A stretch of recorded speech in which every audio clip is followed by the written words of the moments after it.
Hello hi welcome back. അപ്പോൾ അങ്ങനെ നമ്മൾ അട്ടൽട്ടണിൽ പോകണ്ടോ. സൊളങ് വാലി കഴിഞ്ഞു. സൊളങ് വാലിൻ്റെ ഓൾറെഡി ഒരു വീഡിയോ നമ്മൾ അപ്ലോഡ് ചെയ്തിട്ടുണ്ട്. കാണാത്തവർ കാണണം, ലൈക്ക് ചെയ്യണം, സബ്സ്ക്രൈബ് ചെയ്യണം, അതുപോലെ തന്നെ കമൻറ്റ് ചെയ്യണം നിങ്ങളുടെ അഭിപ്രായങ്ങളും കാര്യങ്ങളൊക്കെ. അപ്പോൾ അങ്ങനെ നമ്മൾ അട്ടൽട്ടണൽ റൂട്ട് പോവാണ്. ജീപ്പ് കിട്ടിയിട്ടുണ്ട്. 1000 റുപ്പീസാണ് പെർ പേഴ്സൺ അവർ പറയുന്നത് കേട്ടോ. 1000 റുപ്പീസ് എന്ന് പറയുന്നത് ഒരുപാട് നമ്മൾ പറഞ്ഞതിന് ശേഷമാണ്. 2000 രൂപയൊക്കെയാണ് പറഞ്ഞിരുന്നത്. അപ്പം ഒരുപാട് ജീപ്പുകൾ നോക്കി നിന്നു. അതിനുശേഷം 1000 റുപ്പീസിന് ഒരെണ്ണം കിട്ടി. അതായത് നമ്മളെ അട്ടൽ ടണലിൽ കൊണ്ടുപോയി ആക്കും.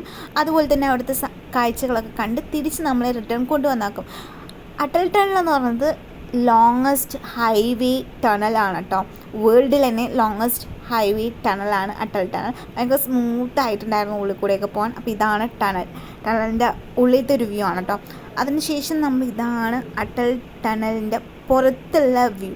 ഭയങ്കര തണുപ്പെന്ന് പറഞ്ഞാൽ ഭയങ്കര തണുപ്പായിരുന്നു ഇവിടെ.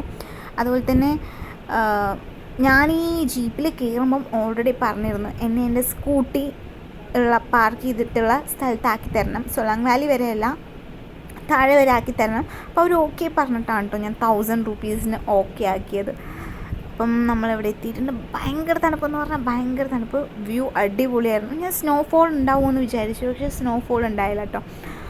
അപ്പം നമ്മളിവിടെ വന്നു. ഇവിടെ ഒരു 1 അവറോളം 1 അവറും കാണാൻ മാത്രം ഒന്നും ഇല്ല. ജസ്റ്റ് ഒരു 15 മിനിറ്റ്സ് നമുക്ക് ഇതൊക്കെ കാണാവുന്നതേ ഉള്ളൂ. ഭയങ്കര തണുപ്പ്, നമുക്ക് നിൽക്കാൻ പറ്റൂല, അത്രമാത്രം തണുപ്പായിരുന്നു കേട്ടോ. അപ്പം അവിടെയൊക്കെ ജസ്റ്റ് ചുറ്റി കണ്ടു. നമ്മൾ കുറച്ച് പേരൊക്കെ ആയിട്ട് കമ്പനിയായിരുന്നു നമ്മുടെ ജീപ്പിൽ പോയ കുറച്ച് പേരൊക്കെ ആയിട്ട്.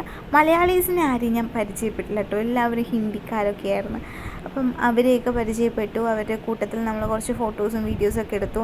എൻ്റെ ഫോട്ടോസൊക്കെ എടുത്ത് തരാൻ പറഞ്ഞു.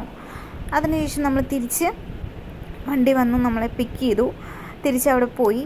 അവർ സൊളങ് വാലി വരെ എത്തിയപ്പം അവർ കാല് മാറി കേട്ടോ. അപ്പം ഞാനും കാല് മാറി. ഞാനും 500 റുപ്പീസേ കൊടുത്തുള്ളൂ. 1000 റുപ്പീസ് പറഞ്ഞാൽ ഞാൻ എന്നെ കാരണം എൻ്റെ പാർക്കിംഗ് വരെയാണ് ഞാൻ 1000 റുപ്പീസിന് ഓക്കെ പറഞ്ഞത്. അപ്പോൾ അവർ കാല് മാറിയപ്പോൾ ഞാനും 500 റുപ്പീസ് തരുള്ളൂ എന്ന് പറഞ്ഞ് കുറച്ച് നേരം അവിടെ നിന്ന്. പിന്നെ അവർക്കൊരു വഴിയില്ലാണ്ട് അവർ ഓക്കെ എന്ന് പറഞ്ഞു. അപ്പോൾ ഇത്രയുള്ള ഇന്നത്തെ വീഡിയോ.